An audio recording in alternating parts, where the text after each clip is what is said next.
ಗೀತಾ ಮಹಾತ್ಮೆ. ಅತ್ರ ಶೂರಾ ಮಹೇಶ್ವಾಸಾಃ ಭೀಮಾರ್ಜುನ ಸಮಾಯುಧಿ ಯುಯುಧಾನೋ ವಿರಾಟಶ್ಚ ದ್ರುಪದಶ್ಚ ಮಹಾರಥಃ ಧೃಷ್ಟಕೇತುಶ್ಚೇಕಿತಾನಃ ಕಾಶಿರಾಜಶ್ಚ ವೀರ್ಯವಾನ್ ಪುರುಜಿತ್ ಕುಂತಿಭೋಜಶ್ಚ ಶೈಬ್ಯಶ್ಚ ನರಪುಂಗವಃ.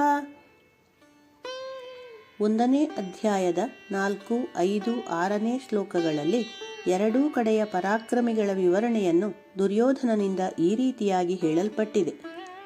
ಪಾಂಡವರ ಸೇನೆಯಲ್ಲಿ ದೊಡ್ಡ ಬಿಲ್ಗಾರರು, ಶೂರರೂ ಆಗಿರುವ ಯುಯುಧಾನ, ವಿರಾಟ, ಮಹಾರಥನಾದ ದ್ರುಪದ, ಧೃಷ್ಟಕೇತು, ಚೇಕಿತಾನ, ವೀರ್ಯವಂತನಾದ ಕಾಶಿರಾಜ, ಪುರುಜಿತ್, ಕುಂತಿಭೋಜ, ನರಶ್ರೇಷ್ಠನಾದ ಶೈಬ್ಯ, ವಿಕ್ರಮಿಯಾದ ಯುಧಾಮನ್ಯು, ಉತ್ತಮೌಜಸ್ಸು ಇವರು, ಮತ್ತು ಸುಭದ್ರೆಯ ಮಗನಾದ ಅಭಿಮನ್ಯು ಮತ್ತು ದ್ರೌಪದಿಯ 5 ಜನ ಮಕ್ಕಳೂ ಇರುವರು. ಇವರೆಲ್ಲರೂ ಮಹಾರಥರೇ ಆಗಿರುವರು. ಅವರೆಲ್ಲರೂ ಪರಾಕ್ರಮದಲ್ಲಿ ಭೀಮಾರ್ಜುನರಿಗೆ ಸರಿಸಮಾನರು. ಅವರೊಡನೆ ಮಾಡಬೇಕಾದ ಯುದ್ಧ ಮಕ್ಕಳಾಟವಲ್ಲ ಎಂದು ದುರ್ಯೋಧನ ಹೇಳುತ್ತಾನೆ. ಯದುಕುಲದ ಶಿಬಿ ಎಂಬವನ ಮಗನಾದ ಸತ್ಯಕನ ಮಗನಾದ್ದರಿಂದ ಯುಯುಧಾನನು ಸಾತ್ಯಕಿ ಎಂದು ಪ್ರಸಿದ್ಧನಾದನು. ಇವನೇ ಮುಂದೆ ಯುದ್ಧದಲ್ಲಿ ಭೂರಿಶ್ರವಸ್ಸಿನ ಮತ್ತು ಕೃತವರ್ಮನ ತಲೆಯನ್ನು ಕತ್ತರಿಸುತ್ತಾನೆ. ದ್ರೋಣಾಚಾರ್ಯರ 100 ಬಿಲ್ಲುಗಳನ್ನು ತುಂಡು ಮಾಡುತ್ತಾನೆ. ವಿಷಯವನ್ನು ನೋಡುವುದಾದರೆ ಅವನು ದ್ರೋಣನ ಬದ್ಧವೈರಿ. ಧೃಷ್ಟಕೇತು ಎನ್ನುವವನೇ ಶಿಶುಪಾಲನ ಮಗ. ಯುದ್ಧದಲ್ಲಿ ದ್ರೋಣಾಚಾರ್ಯರು ಇವನನ್ನು ಕೊಂದರು. ಚೇಕಿತಾನ ಎಂಬುವನು ವೃಷ್ಣೀ ವಂಶದ ಪ್ರಖ್ಯಾತನಾದ ವೀರ. ಪುರುಜಿತ್ ಎನ್ನುವವನು ಕುಂತಿಯ ಸಹೋದರ. ಇವನನ್ನು ಅನಂತರ ದ್ರೋಣರು ಕೊಂದರು. ಕುಂತಿಭೋಜ ಎಂಬುವನು ಕುಂತಿಯ ಸಾಕುತಂದೆ.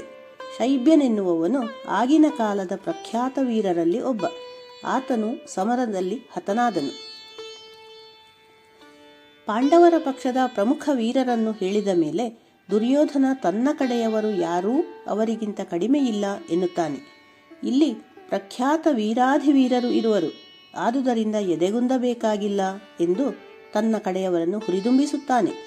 ದುರ್ಯೋಧನ ತನ್ನ ಕಡೆ ಇರುವ 11 ಅಕ್ಷೋಹಿಣಿ ಸೈನ್ಯ ಮತ್ತು ಅದರಲ್ಲಿರುವ ಅತಿರಥ ಮಹಾರಥರು ಇವರನ್ನೆಲ್ಲ ನೋಡಿ ತಾವು ಗೆಲ್ಲುವುದರಲ್ಲಿ ಯಾವ ಸಂದೇಹವೂ ಇಲ್ಲ ಎಂದು ಭಾವಿಸುವನು.